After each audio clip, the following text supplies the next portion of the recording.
organics is a lot different than regular farming, but and it has its challenges to keep animals healthy without antibiotics and grow crops without chemicals. It is quite a challenge, but we enjoy it. My wife and I, we're best friends, and we're real passionate about it. It's a way of life. We don't get to go away much or anything, but we enjoy our animals and our cows. When I was growing up, you grew your own food, you traded with neighbors for something they had that you didn't have. If there was a pond nearby or a lake, you would fish. Whatever you had available is what you would eat. And there used to be what they call driveway farms. Everybody sold what they had out at the end of their driveways. And with the decline of the small family farm, we don't have that anymore. We've lost that. Now it's gotten to be a lot of larger farms. Financially, for some, that's the only way they can go. It's either get bigger or sink.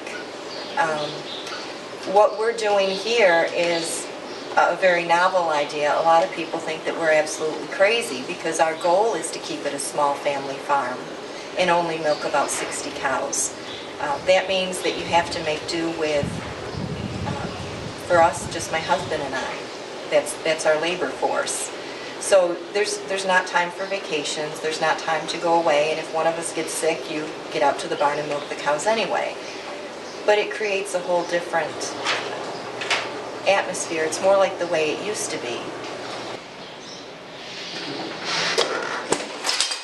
We do the best we can at raising wholesome food, and we also believe in that in our milk. That's why we strive for trying to get the highest quality milk. They give you premiums for low somatic cell and low bacteria, and we always try to meet the highest criteria because that was our goal, to make quality.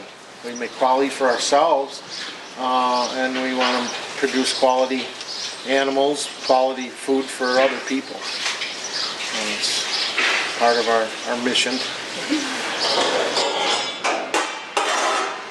When most people hear organic farm, the two things that come to mind is you have to graze your animals and you're not allowed to use antibiotics. What you have to use is prevention. You have to keep them healthy. You can't get them healthy once they're sick. You have limited. There are some things you can do, but it's very limited, so you really need to work at keeping your animal healthy in the first place. The grazing is part of that, putting out grasses that are going to give them the natural nutrients that they need. Keeping your ground healthy, it starts with the soil itself, making sure there's nothing in the soil put in or taken away that's going to grow an inferior product. And then growing things that are the best for the animal, and then letting the animal eat it themselves. That's the start of it. She's the one who wanted to milk cows more than I did at first, so I have to give her the credit. I mean, I'm glad we are. So a lot of times we jokingly say, well, it's her cows, and she loves them like her own. I mean, like her own children, I guess. That's kind of the way they get. They're your family. They serve you your livelihood. I mean, and you get to be best friends with them.